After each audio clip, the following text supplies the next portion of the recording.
सबसे पहले अभ्यास को करने के लिए आपने ऐसे ही सीधे खड़े हो जाते हैं और अपने राइट पैर को ऐसे घुटने से ऐसे मोड़ लेते हैं और अपने दोनों हाथों को ऐसे इंटरलॉक करके अपने घुटने के नीचे से ऐसे रख लेते हैं और ऐसे अपने घुटने को ऐसे अपनी छाती पर लगाने की कोशिश करें। ऐसे अपने पंजे को आगे की तरफ तानिए और कम से कम 10 सेकंड ऐसे ही होल्ड करके रखें और फिर नीचे, फिर दूसरे पैर से।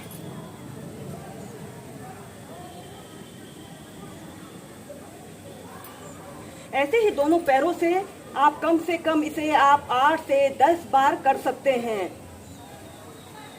यह अभ्यास हमारे पंजे, हमारे एड़ी, हमारे घुटने, हमारे कमर के निचले हिस्से के समस्त स्नायु तंत्रों को मजबूती प्रदान करता है।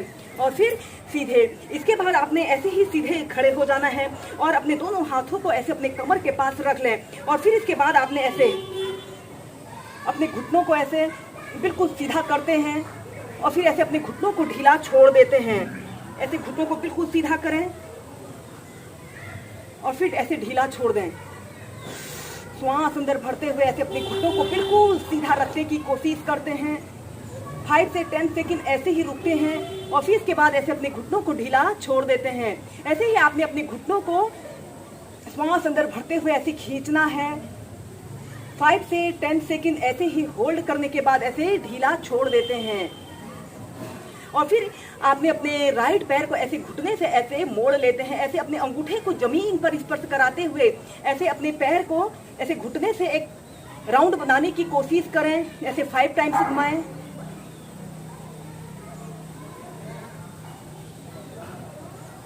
और फिर इसके बाद विपरीत दिशा में।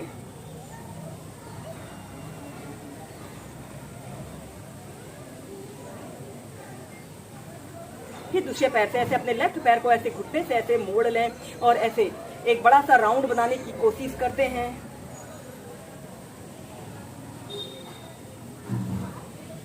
फिर विपरीत दिशा पर।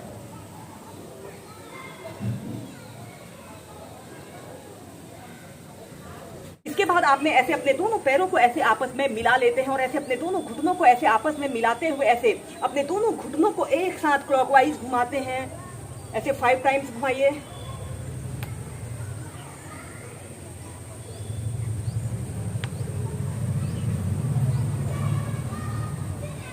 और फिर एंटी क्लॉकवाइज।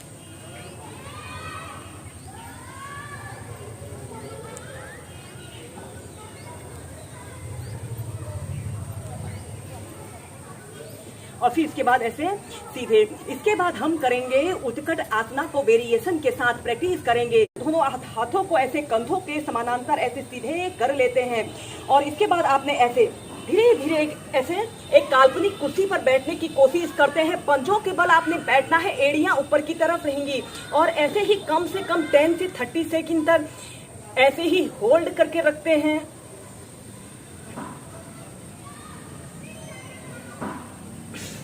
फिर सीधे। ऐसे ही उत्कट आसना फर्स्ट को आप कम से कम 5 से 6 बार कीजिए।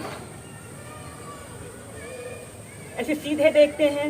यह बैलेंसिंग का एक बहुत अच्छा अभ्यास है। इसे करने से हमारे पैर काफी मजबूत बनते हैं।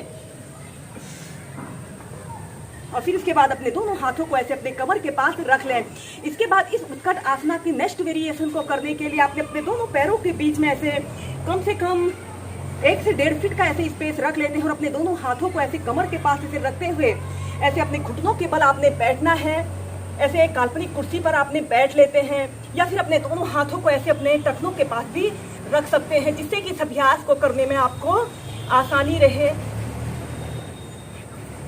ऐसे अपने पंजों के बल भी बैठ सकते हैं या फिर प्रणाम मुद्रा ऐसे बनाकर किसी एक वस्तु पर अपने ध्यान को केंद्रित करते हुए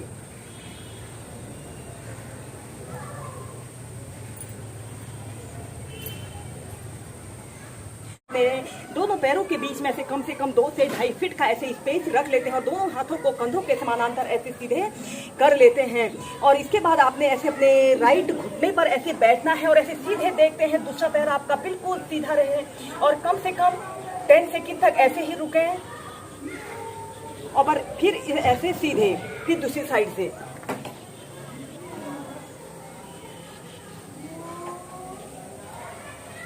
ऐसे ही दोनों साइडों से इसे कम 8 से 10 बार कीजिए।